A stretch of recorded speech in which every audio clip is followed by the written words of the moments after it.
What is real, Neo? We've all heard that saying.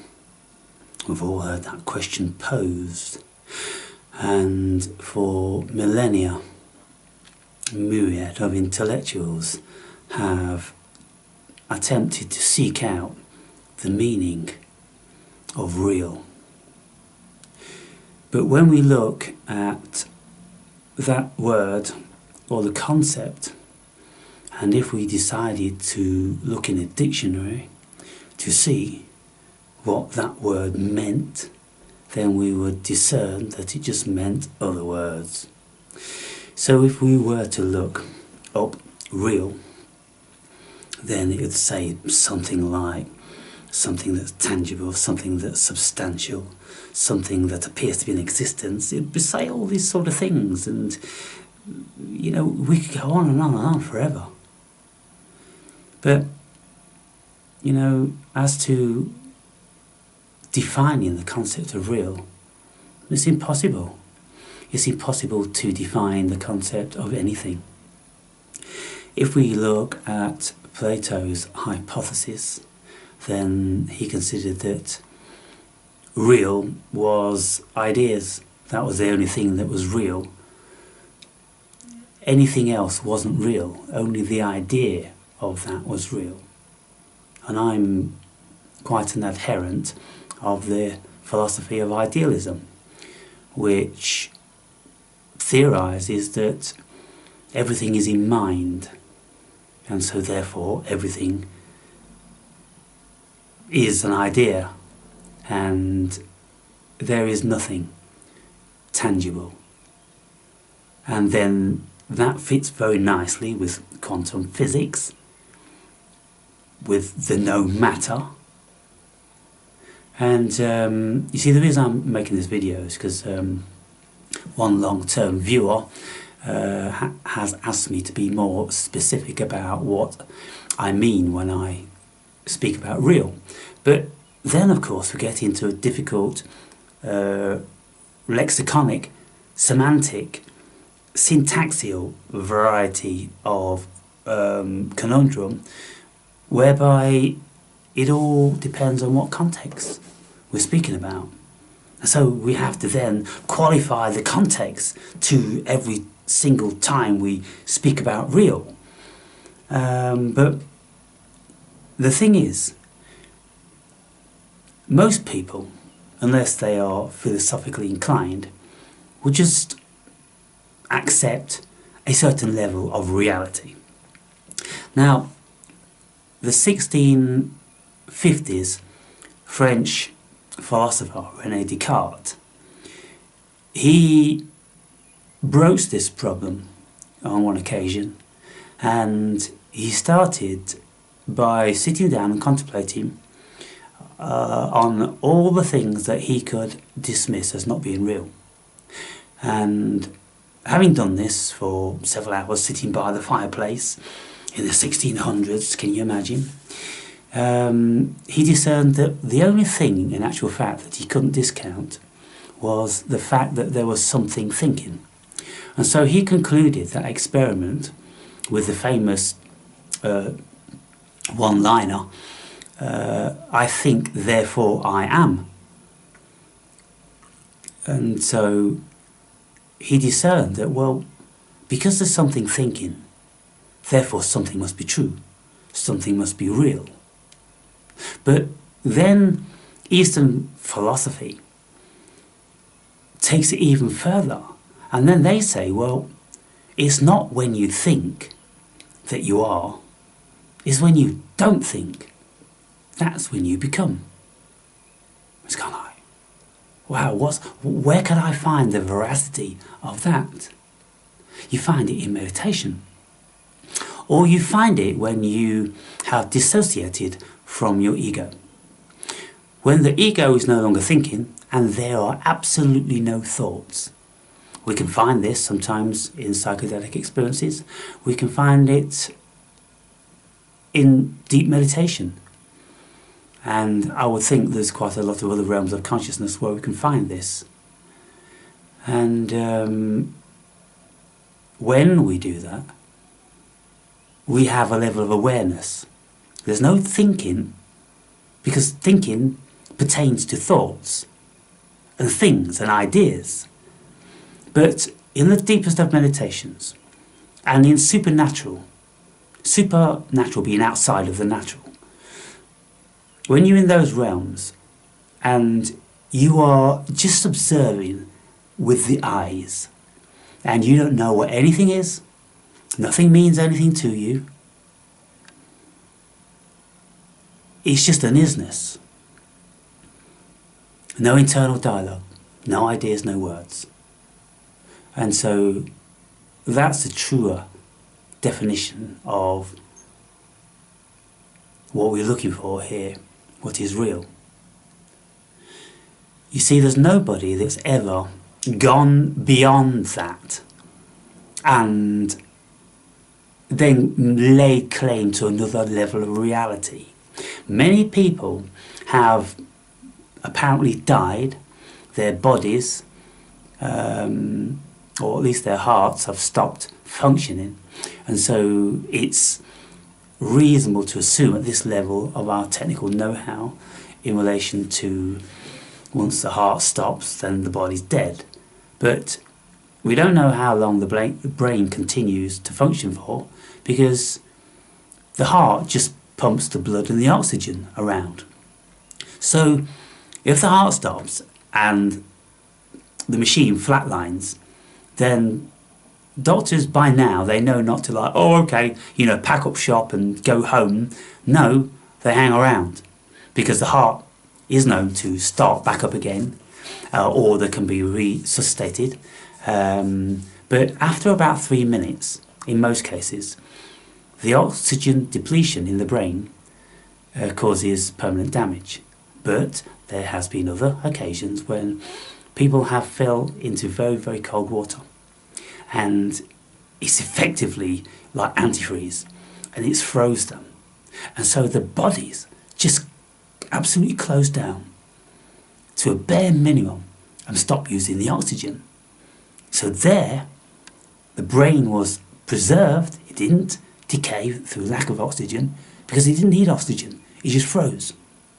And so there's been occasions whereby I've read, like somebody in a wheelchair that fell into a harbour in the heart of winter, and it took about 7 minutes to get them out.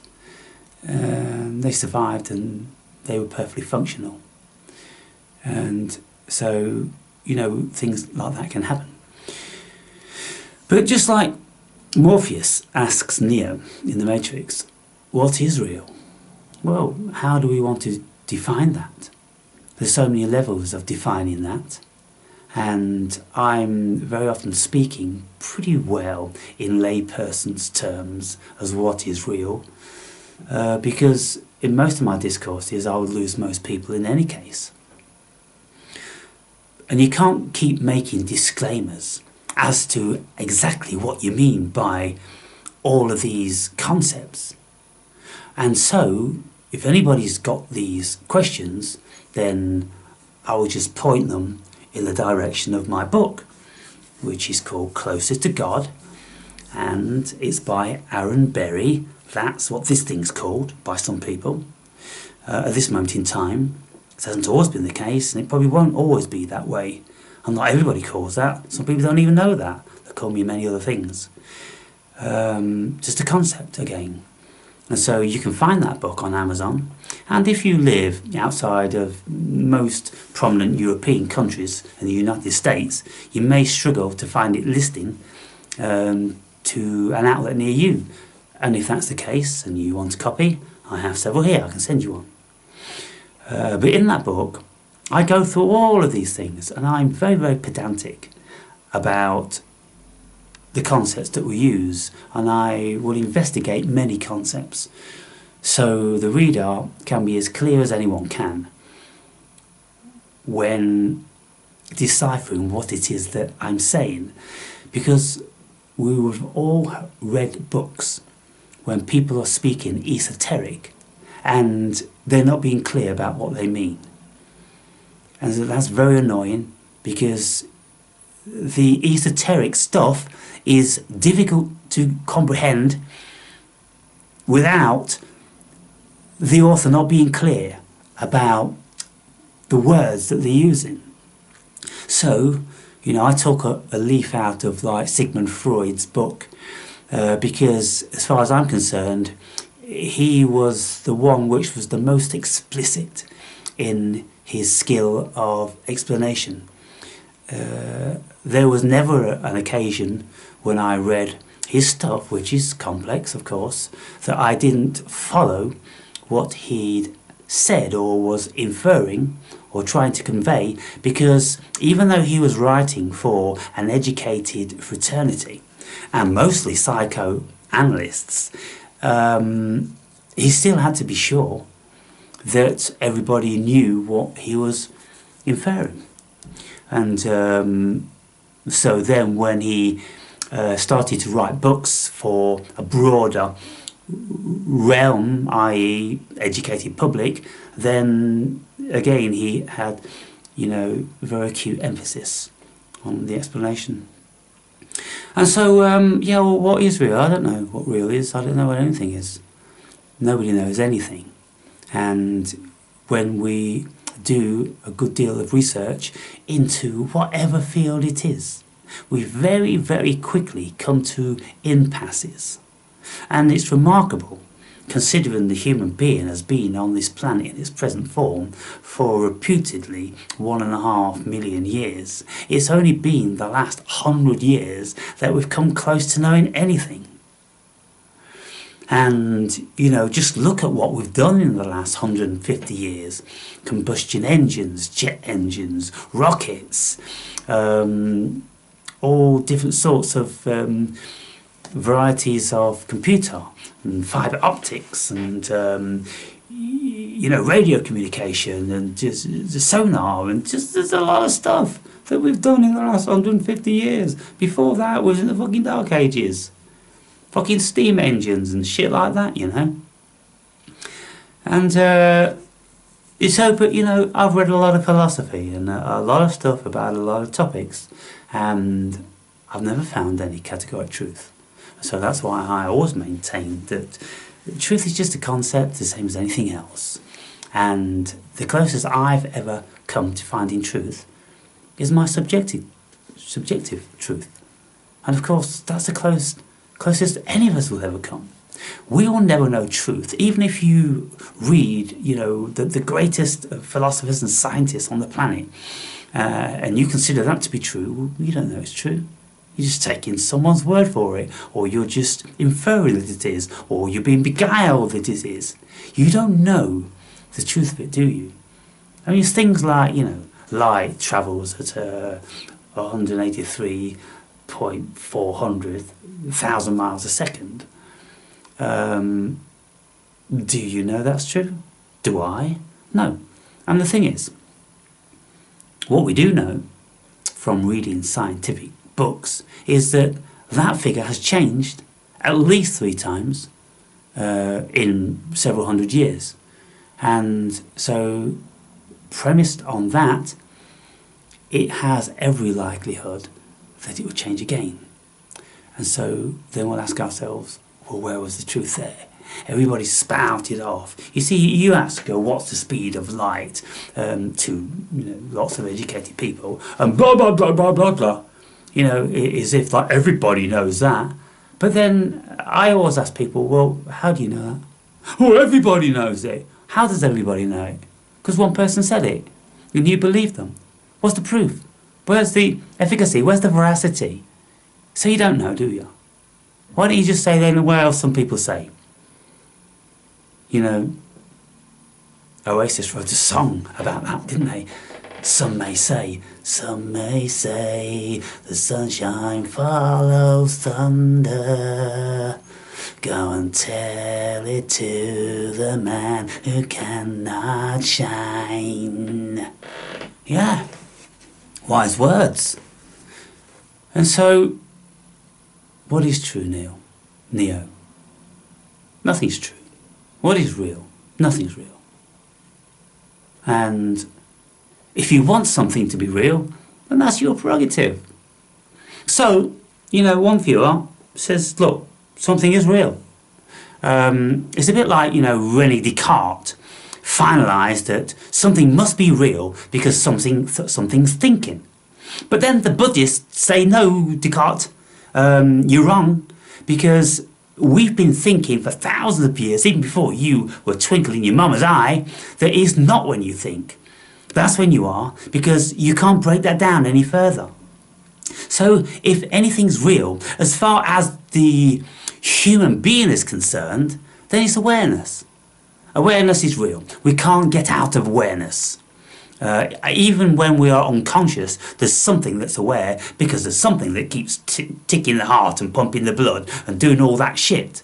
All this stuff doesn't need awareness doesn't need the consciousness to do that. But there's awareness going in there. Something is intelligent, something knows what it's doing, and it does it. It's not a machine, baby. It's not just an automated machine.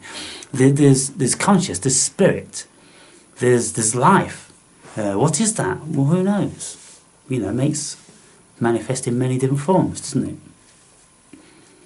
And so, just a handful of ideas there, as to, what is real. Depends who you're speaking to. And even, you see, like Descartes was refuted by the Buddhists, the Hindus, and, how many people refuted what Plato said, because he concluded that knowledge is just an idea. It's just an idea, because without ideas you can't have knowledge, can you? You have to have knowledge of something to have ideas. And you see, even in the book of John, in the Bible, and in Genesis, in the beginning, was the Word. Well, I don't think in the beginning was the Word, because it couldn't have been the beginning for something to speak the word, you see. So it sounds more reasonable. And, it's just me. Forgive me. I'm only the awake and brave. I'm not God writing the Bible. But as far as I'm concerned, if God wrote the Bible, well, he was lying, or he's trying to misguide, or he didn't know what the fuck he was talking about. Because in the beginning could not have been the Word. Maybe it's a mistranslation. In the beginning, there has to have been a thought. As far as anything is concerned, even like what quantum physicists say about the quantum field. Everything's a field these days. There's no more particles and this and the other. Everything's a field. And quantum physicists on some level will say that the quantum field is conscious. And out of that consciousness comes the field. Consciousness, what is it? Tangible? Is there any matter there? Or are there any elements or anything? No, there's nothing. Out of the conscious quantum field come the 194 elements in the periodic table.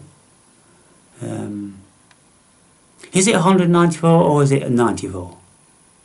I often get those confused. There's 194 countries, 192, 194. Is it 194 elements in the periodic table? I'm sure some of you will just Google that within a couple of seconds. But either way, it is said that none of those things preceded awareness or consciousness. They had to have manifested from somewhere, from a higher intelligence. What was that intelligence? What is that intelligence? Well, the only gauge we've got, of course, is consciousness, because that's the only thing that enables us to ask questions. People could say, there's all this stuff that was going on before consciousness. Well, if that was the case, nobody would have ever have known about it. And so it wouldn't actually would have existed then, would it? If there wasn't anything conscious to have an awareness about it. You need an awareness to be aware of something. If there's no awareness, then there's nothing there, because there's nothing to be aware of that thing. And so you can't be saying things like, the world was there, the cosmos was there from the Big Bang, and then consciousness came about. Absolutely not. Just doesn't make rational, feasible sense. There needed to have been an intelligence behind it. And the whole thing from, the Big Bang thing, of course that doesn't make any sense either. In the beginning there was the Big Bang.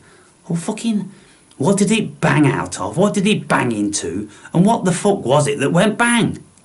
Where did all that shit come from? And so, we don't know anything, people. And so we're just playing at being human beings. I think we've established that much. Consciousness is making manifest in creatures at different levels, and the human being on planet Earth seems to be quite high in the hierarchy. It's not the highest, I don't think. I think there's fucking plenty of creatures that are higher than most human beings. And, but that's by the by. But intelligence derives out of consciousness. And so in my book, I'm speaking about things that I have come upon in my life which seem to me to be the same thing. It's kind of like, well, how do we know that we are a thing? Well, then, you listen to Descartes, then you listen to Buddhism, you listen to Plato and all that. It's kind of like, well, because something's thinking. You can very easily dismiss, you can very quickly dismiss this because there's no physical matter. And that's quite a general consensus. There's no physical matter, even though the vast majority of human beings just want to completely disregard that. Even the vast majority of scientists completely disregard it, because they have to. Because it's a paradox, because something seems to be here. Even though you can't find it, we can't find it. We look in our telescopes and our microscopes, and we've got all this squirrely shit, but we can't find matter. As far as scientists are concerned these days, it isn't there.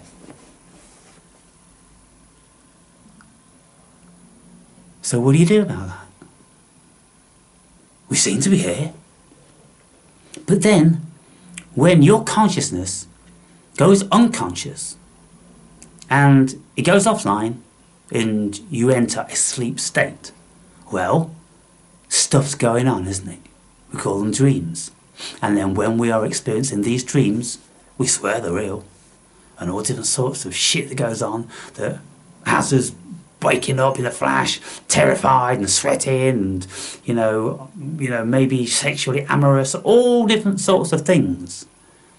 And we swore they were real at the time. What's the difference between a dream and this dream? Because when we die, maybe we wake up into another realm. Who's to say that? And many people who have flatlined and their heart has stopped, their consciousness has entered into another dimension. Many, many, many varying dimensions. And so therefore it says, well, it doesn't end. I'll just somewhere else, do some other shit. So, we can't be pinned down on anything. Nobody can ever be pinned down on anything. Nothing. And it's completely irrational and unfair to try to narrow somebody down, because it's never happened so far in the history of humanity. And there's every reason to believe that it never will. With all the greatest minds that have ever existed, they've never been able to draw on a consensus and say, this is absolutely categorically how it is, because nothing is categorically like anything. It's just your idea of it, and that's the thing about it. We've all got different ideas and different ways of thinking and perceiving and perspectives. That's why I say we all live in different worlds. It's a very curious thing, this being a human being. There is no one world here. There's only an idea of one world. And people all share this fallacious idea that there's one world. And people can say, yeah, well, I can see the same things as you can see in this room. How can we know that? How can we know it? Because we can't upload our consciousness into computers for a comparison. If, like, there's 3 people sitting in this room, and we go, okay, we're going to do an experiment. We're going to look around this room, and we're going to see if, we see the same things. Then we go out the room, and then we talk about it, and then people are going to be saying, the fireplace over there, and then there's a chest over here, and then there's a mural on that wall there, and then someone's going to go, no, the fireplace is over there, the mural's over here, and they're going to get all these things wrong, because that's what the mind does, it gets everything wrong. But even if we're sitting here and we're compos mentis, and we go, see that plant over there? Yeah, see that plant. What colour is it? Green. Can you be a bit more graphic? Yeah, it's light green or dark green. Well, where does that get us? Light green, dark green. Just toying around with a couple of concepts. And even then, under closer analysis, it could be discerned that if we did something on a computer to speak about gradients of colours and this, that and the other, then, some of us are colourblind. And we don't actually see the same thing. We just don't see the same world. We see something similar, but it's all computed different here. And because it's computed different here, in our consciousness, in our brains, in our imagination, then due to the configuration, which is completely individual, then that makes our world individual. And we see variances. Even from our perspective of me sitting here and someone sitting there, we're going to see the light bouncing off things in a different way. If I'm looking at this plant here, and that person says, oh yeah, there's a plant over there, and I see exactly the same as what you do. No, you don't. You're seeing that plant from that direction, I'm seeing that plant from this direction. And if we were to draw the plants, there's going to be quite a lot of differences. And so how can you say it's the same plant? It's just imagination, it's just illusion. We're never ever seeing the same thing or experiencing the same thing.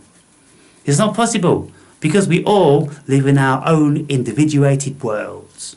So, I hope that's answered the question about, what is real and defining real, and how maybe it can be a little bit dangerous telling people that things are not real. Well, I'm not responsible for anybody's thoughts. I'm not anyone's mummy. And, if I say, things like, just stupid things like people say, and people believe them. Oh, well, you're telling people to do this and do that. Really? Well, I think those people probably should be in institutions. If they think that I'm really telling them to do that, they're not really responsible enough to be out on their own. You know what I'm saying? We can't be misguiding this, that and the other. And that's why, in the past lots of people have been deemed to be dangerous. Because there's lots of people that just don't grok what they're saying. And, let's just narrow things down. For instance, if I'm speaking about things not being real, then somebody might go, well, if everything's not real, then there's no point in me living anymore. And I'm going to drink all these pills because the Awakened Brave said it's not real. And, I don't want to be an illusion. Well, if they do that, was that really down to what I said? Or was it down to a very turbulent mental disposition? And was it going to happen anyway? Was it inevitable? And was there a whole multitude of other things that were in the equation as well? So we can get metaphysical about everything, can't we?